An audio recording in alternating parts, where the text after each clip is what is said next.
acted for the purpose of deliberating the proposed ordinance establishing a food bank in the city of Alaminos, Pangasinan. Ms. Beth Radok from the CSWD had explained that food bank will serve as a storing or depository facility of relief goods and other stuffs collected from benevolent donors. She recounted that when they, CSWD personnel, went to Cagayan province to deliver goods from Alaminians for victims of calamity, they chanced upon this facility of embanking collected goods described as a moving van with components such as freezer, kitchen utensils inside. So the proponent, the CSWD, had mentioned malnourished children identified by CHO and daycare child development children as among the city's primary beneficiaries for this project. Yeah, with respect to the letters of the ordinance, the committee suggested to delete the imperative modal verb shall in section 6 of the ordinance, as this would render obligatory the non-depositing of goods and likely entails a penalty. Instead, use the auxiliary verb must. Section 6 reads in part, all establishments engaged in selling either retail or wholesale of non-perishable goods such as canned goods, long shelf life foods, shall deposit any and all unconsumed foodstuff 5 days before expiration as indicated in its package. So as to its funding, the Office of the CDRMO through Ms. Manalastas assured the committee that the fund for the van with all the utensils inside in the initial amount of 3 million will be shouldered by the latter's office following the procedure established by Cagayan Valley, where the purchase of their van came from the CDRMO fund. For the purchase of the van, there's no need to appropriate funds for this since it is automatic to have accommodated by the CDRMO. However, with regards to the foodstuff, the CSWD will provide for it even in the absence of donors, as their office had always provided 1,500 file of foodstuff. The committee suggested the conduct of a public hearing where matters threshed out in the committee hearing be reiterated, including those that will be discussed in the public hearing. Okay, so sorry. In recommendation, in view of the above findings, the committee hereby moves for the adoption of its committee report and the proposed measure be scheduled for public hearing on February 17, 2021, 9:30 a.m. at Plaza Enrique Braganza. Go ahead. Ang invite po natin, Vice, Mr. Chair, yung pong mga establishments na gaya ng mga malls na supermarkets. Okay. Thank you. Councilor Carol moves for the adoption of this committee report and the said measure be scheduled for public hearing on February 17, 9:30 a.m. in the Plaza Enrique Braganza. Any objection? Hearing none, the said committee report is hereby adopted and the said public hearing is set on February 17. Please invite the concerned agencies and the personalities mentioned by Councilor Carol.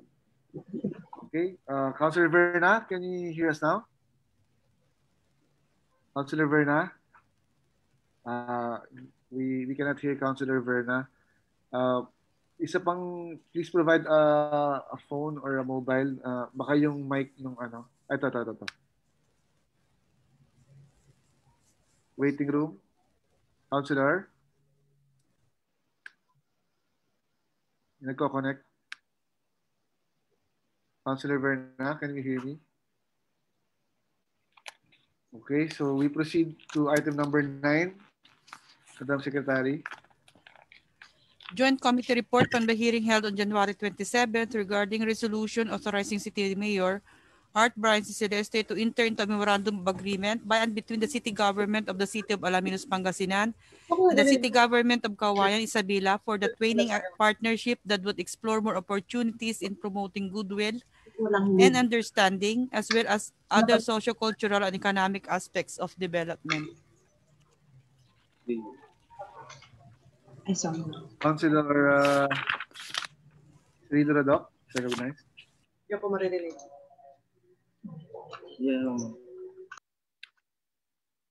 Councilor Cirilo Radoc.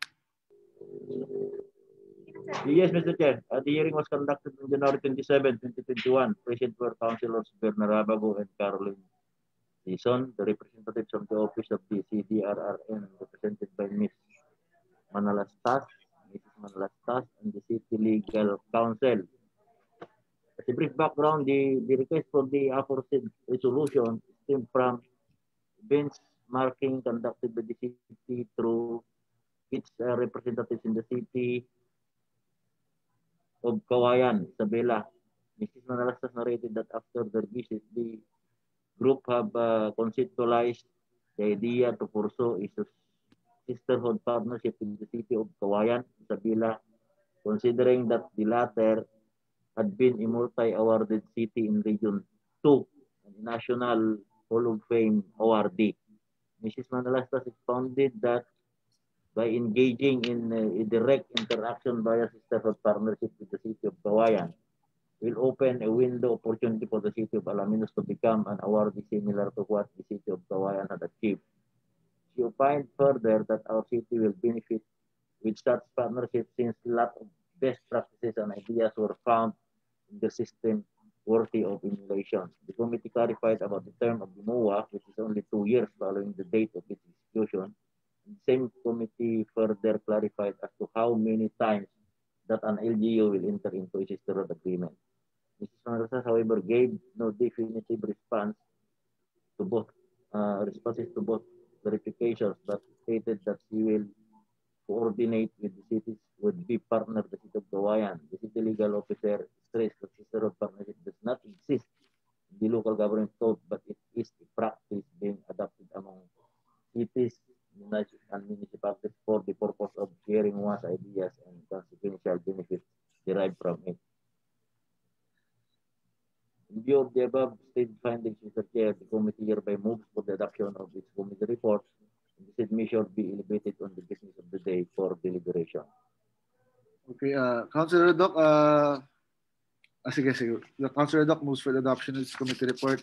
The said the item be included in the business of the day for deliberation. Any objection? Mamaya ko na sasabihin yung points dito. Hearing none, the said resolution is included in the business of the day for deliberation. Next item, Madam Secretary. Councilor Verna, can you hear us now? Wala pa rin. Paki-invite na lang si Councilor Verna sa isang office para makasalita. Next item, Madam Secretary. Item 10. Okay. Joint Committee report. Councilor Verna, can you hear us? Okay na po. Yes. Okay. The hearing was conducted. Go ahead. Yes, Vice. The hearing was conducted on January 27, 2021. Present were Councilor Cirilo Radoc, Caroline Dizon, and POSO Chief Mari de Rabac. The committee reiterated that the Sangguniang Panlalawigan has reviewed our city public order and safety code with the former's comments, suggestion, and remanded the same to our Sanggunian.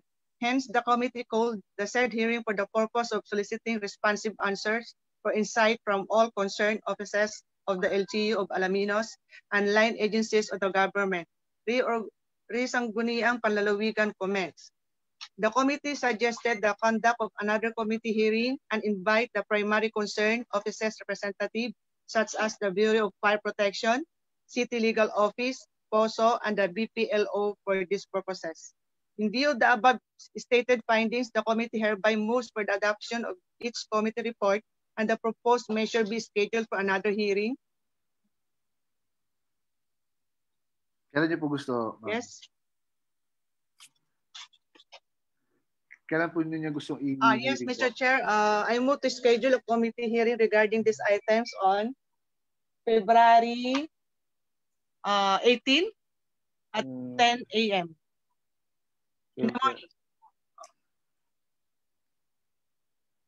So, Councilor Verna moves for the adoption of this committee report. The said would like to set a committee hearing on February 18, 10 o'clock in the morning. Please make sure na lahat po ng ating suggestions and ating comments ay nakakonsolidate na para madali na po nating ma-edit para matapos na po ito. Kasi medyo urgent po itong Peace and Order Safety Code. Tsaka medyo matagal na rin ito. Okay? So, ordered. Okay, next item. Madam Secretary. Joint Committee report from the hearing held on January 28th regarding the review of Article A of the Local Revenue Code of 1993 of the City of Alaminos, Pangasinan.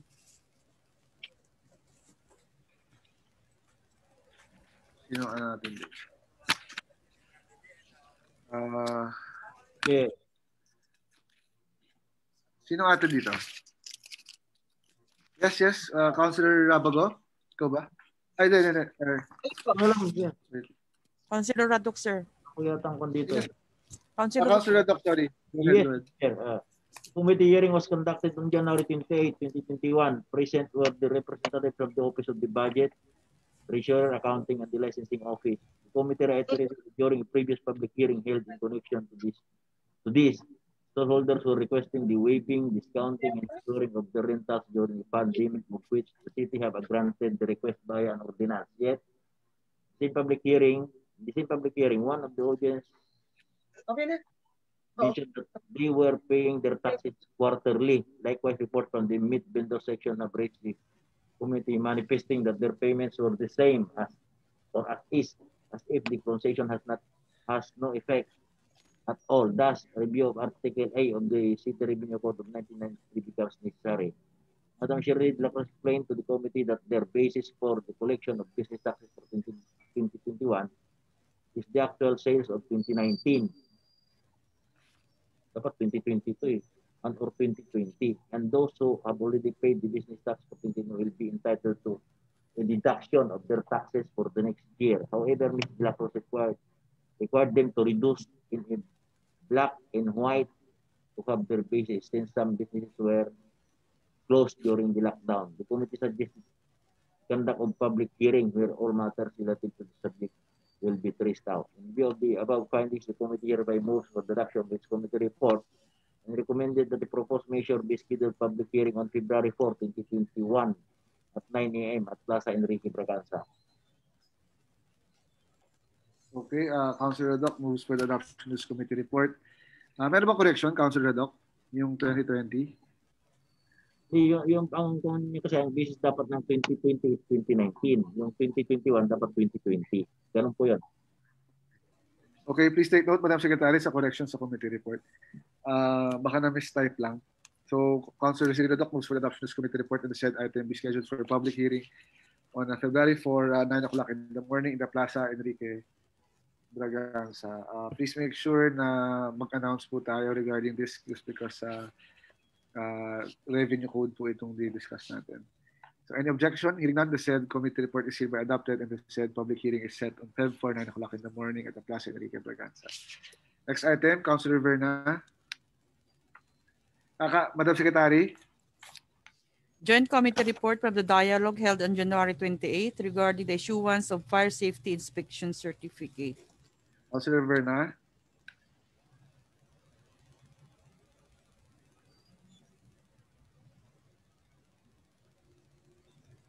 Naka-mute po, Councilor Verna. Paki-unmute. Okay. The inquiry was called for deliberation and query of the business establishment on the FSIC. During the public hearing last January 13, 2021, they mentioned their hardship in going to the office of the BFP. Some of their clients are complaining. The BFP representative told the body that the reason why their clients will come back is that they will inspect first the establishment before the issuance of FSIC. The committee asked the different requirement in securing FSIC. The BFP told them the fire safety maintenance reports sprinkled based on the 2019 revised BFP code 15% charge minimum of 500 pesos. The BPLO representative asked a query to the BFP personnel if they are recommending traders for the fire extinguishers. They even mentioned RA 1103 is of doing business. The BFP denied the allegation. They even told the body that the issues or complaint, they will bring it to the proper forum. In view of the above stated findings, the committee hereby moves for the adoption of each committee report, and the said measure will be deleted by the calendar next regular session. Okay, it has been moved by Councilor Verna Rabago, seconded for the adoption of this committee report, and the said item be deleted in our calendar of business. Any objection? So hearing none, the said committee report is hereby adopted and the said item be deleted in our calendar of business. Pero yung mga issues na ganyan, pag meron pang tayong narinig na with regard to sa fire, kung meron pang mga issues na what was the term that was used? Kung merong mga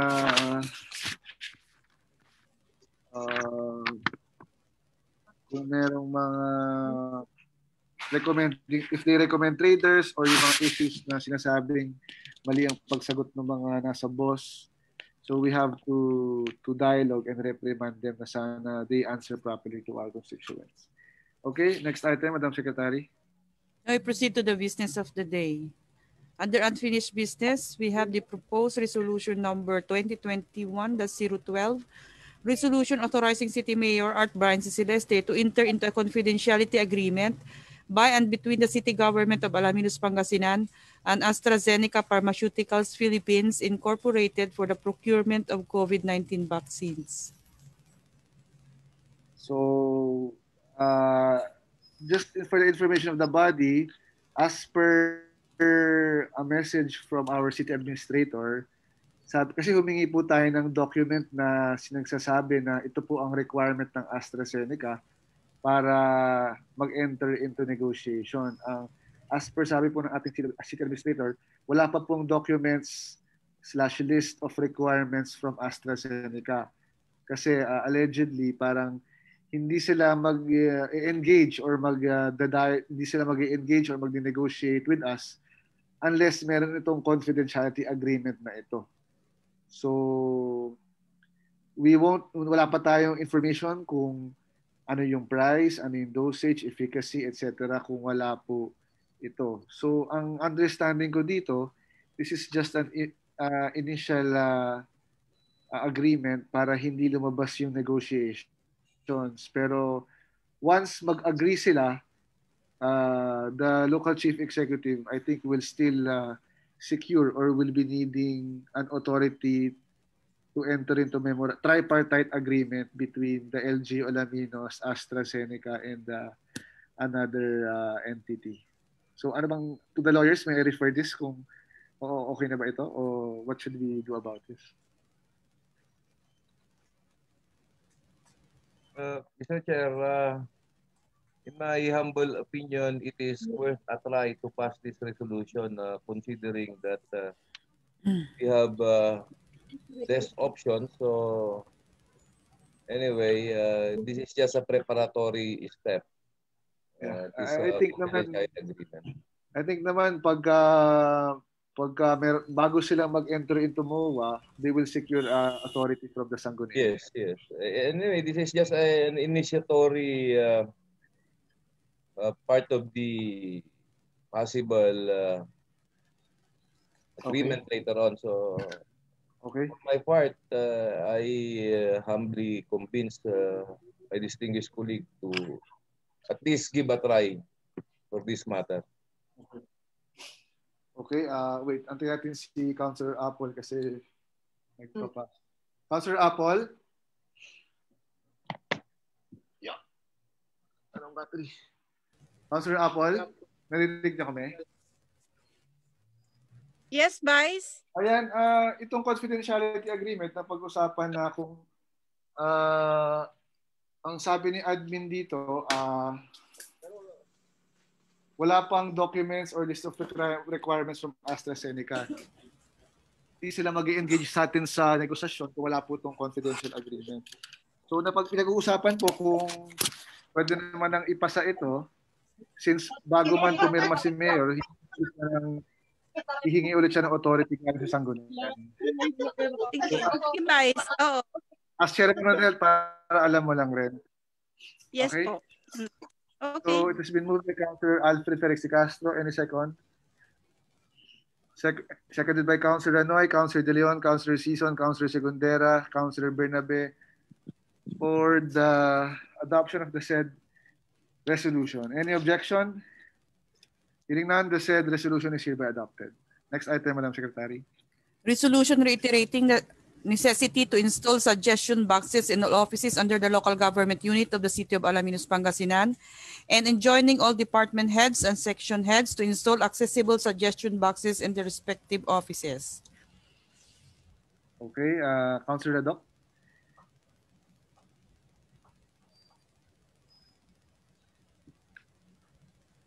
So, this was pending last week. Naka-mute po kayo. In the suggestions or comments papers that we will be dropping in the boxes, we will include the names of the person we are complaining of and the acts that they committed against the client, and those two matters, Mr. Chair, I would like to solicit the comments of my colleagues. So I defer the action on this during our next regular session. I'm sorry.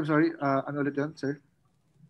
Hindi, ganito po yun. Parang itong hindi na suggestion box, gusto kong include dyan, kung may nagko-complain man halimbawa, yung pangalan ng taong ikino-complain at ano yung act ng tao na ikino-complain niya, okay. na complain niya.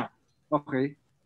Kaya gusto kong i-defer ito para makuha ko muna yung mga reaction ng ating mga kasama. Okay. Yan, kung okay ba sa kanila o hindi.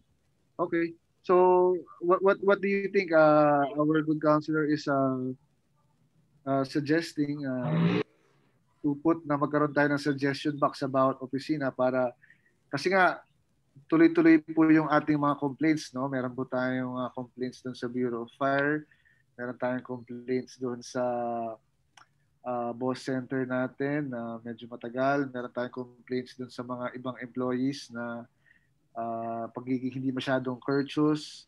So naisip po natin ito para at least we can further communicate suggestions by our constituents to better serve them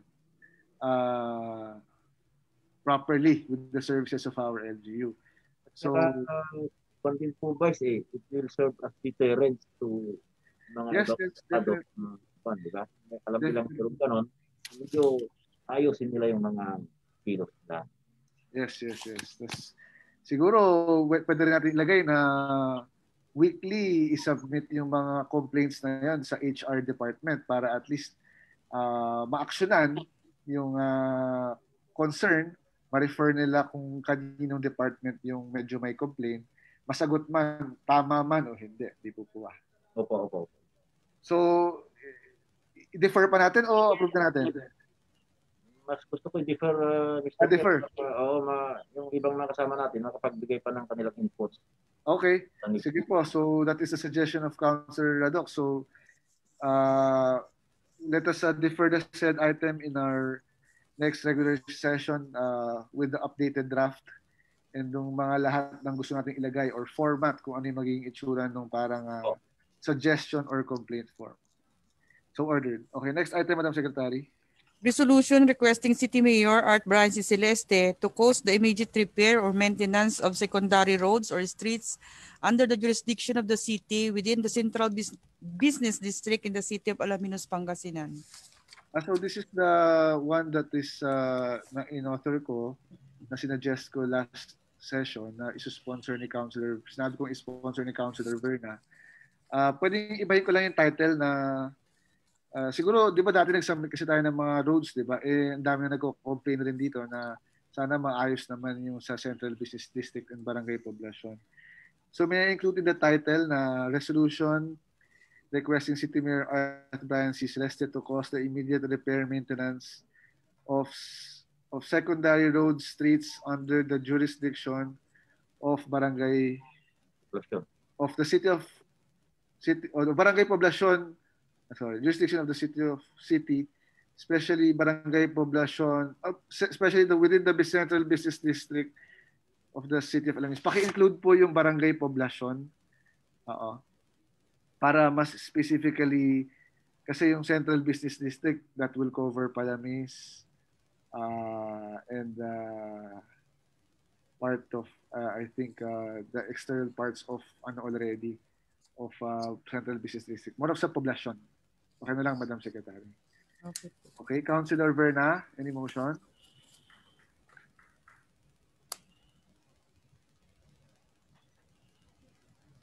So, Councilor Verna?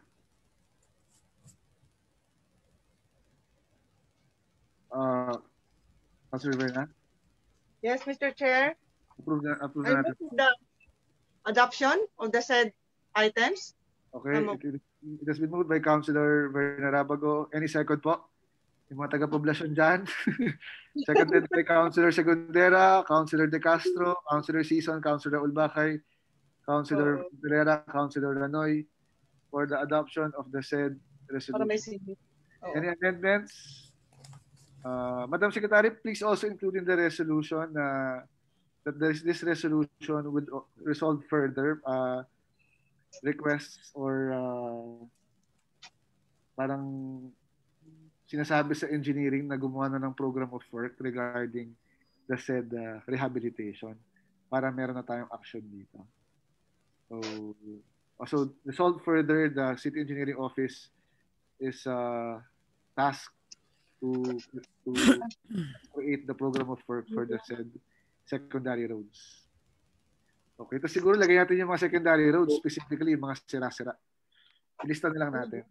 Okay, any other objections, amendments? Hearing none, the said resolution is hereby adopted. Next item.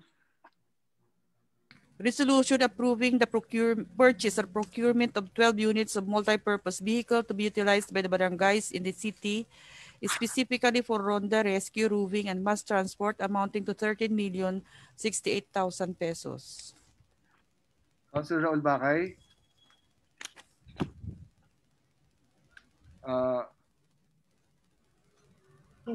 Nakamute po. Yeah. Mr. Chair, I move the approval of this resolution. So it is been moved by Councilor Bacay, seconded by Councilor De Castro. Any other second? Seconded by Councilor Segundera, Councilor De Leon, Councilor Applebacay, Councilor Josito Fontelera for the adoption of this resolution. So this is batch 2 of the multipurpose vehicle. Any amendments? Hearing none, the said resolution is hereby adopted. Next item. Resolution favorably endorsing to the Department of Transportation the request of the City Government of Alaminos, Pangasinan that the Alaminos City Airport Development Project site be donated to the city. So, any motion? Councilor Mr. Alfred? Chair, I move for the approval of the said resolution. So it has been moved by Councilor De Castro. Any second? Seconded by Councilor Rabago, Councilor Ranoy, Councilor Bernabe, Councilor Segundera, Councilor De Leon, Councilor Applebacay, Councilor Season for the adoption of the said resolution. Any objection? Hearing none, the said resolution is hereby adopted. Next item. Resolution favorably endorsing to the Department of Budget and Management through the Office of Secretary Wendell E. Abisado for funding assistance in the amount of 300 million pesos, the following infrastructure projects: rehabilitation of flood control structures along Alaminos River at Barangay Amanjego, rehabilitation of flood control structures along Sitio Tukuk, Barangay Palamis, rehabilitation of flood control structures along river at Barangay Balangbong. Any motion? Councilor Ranoy? Sorry, Councilor Joselito Fontelera.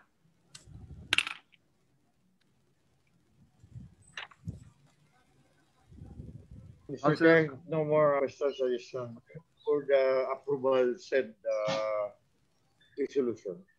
It's moved by Councilor Josito Fontelera, Chairman of Infrastructure, seconded by Councilor Season, Councilor Segundera, Councilor Ranoy, Councilor Raul Bacay, Councilor De Leon, Councilor Bernabe, and Councilor Rabago for the adoption of the said resolution.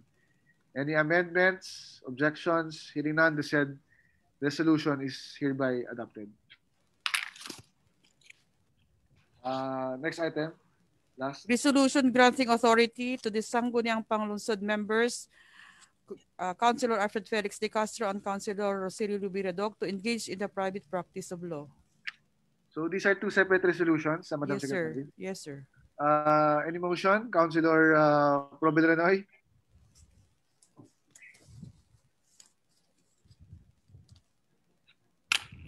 I-move mo at Yes, Mr. Chairman, I move for the approval of the said item. Okay, it has been moved by Councilor Ranoy. Any second? Seconded by all? Seconded by all. for the adoption of the said two resolutions. Any amendments? Hearing none, the said resolutions, two resolutions are hereby adopted. Congratulations! Thank you. Next item. Resolution adopting Provincial Ordinance Number 253-2020 entitled an ordinance granting relief in the form of condonation of interest and penalties of unpaid real property taxes within the territorial jurisdiction of the province of Pangasinan for the year 2020. Councilor Alfred. Mr. Chair, I move for the approval of the said resolution. So it has been moved. Hindi ako makapagsalita. Muna kami. Hindi po nakamit. It has been moved by... magkano pa ba? Na-explain mo na ako kanina. It has been moved by Councilor Alfred Felix de Castro. Any second? Seconded by Councilor Season, Councilor De Leon, Councilor Radoc, Councilor Secundera, Councilor Ranoy, Councilor Fontanera, Councilor Raul Bacay, Councilor Bernabe, Councilor Apple Bacay for the adoption of the said provincial ordinance. Any amendments, objections? Hearing none, the said resolution is hereby adopted. Next item. Resolution declaring valid and operative the 37 SK and barangay budgets. Yes, Mr. Chair, I move that the measure be adopted. It's been moved by Councilor Cirilo Radoc, seconded by Councilor Rabago and Councilor Segundera and Councilor Season, Councilor Apple Bacay for the adoption of the said resolution. Any amendments, objections? Hearing none, the said resolution is hereby adopted. Next item.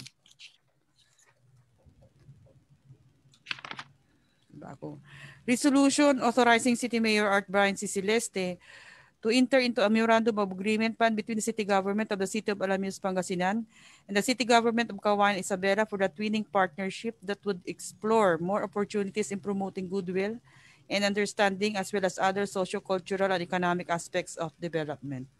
With regard to this resolution, we were, upon research of our research section and secretariat, the DILG furnished us a copy of requirements that should be complied with before we do a twinning exercise or a sisterhood. One of which is having an twinning executive committee and a feasible study. So may I suggest that we refer this first para we will be in compliance with the DILG memorandum or DILG directive. Councilor Doc, okay lang? Defer muna natin. I move that we defer action on this measure until we have completed all the requirements. Okay, it has been moved by Councilor Cirilo Radoc, seconded by Councilor Season that we defer the said item upon compliance with the requirements of our twinning and the sisterhood agreement. Any objection? Hearing none, the said item is deferred until the items are complied with. Next item.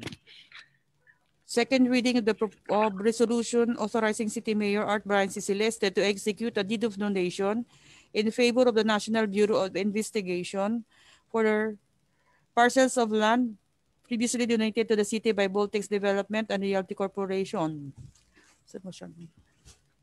Councilor Joselito Fontanera. Mr. Chair, if no more questions, I move for the approval of the said resolution.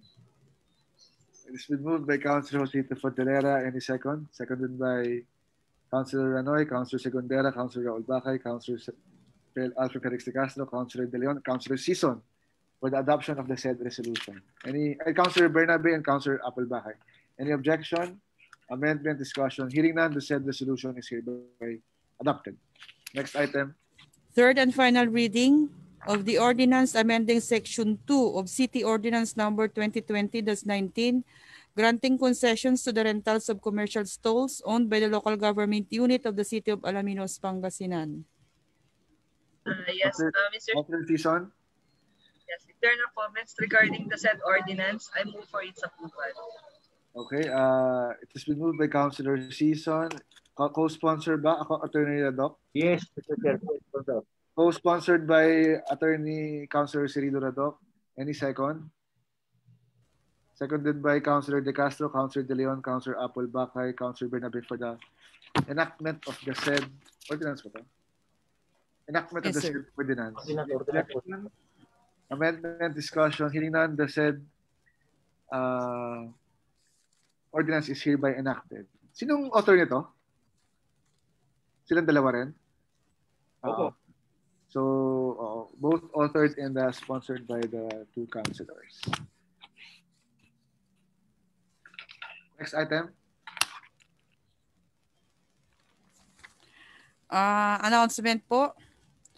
Advance birthday greetings to Councilor Apollonia G. Bakay, who will celebrate her birthday on February 5, 2021.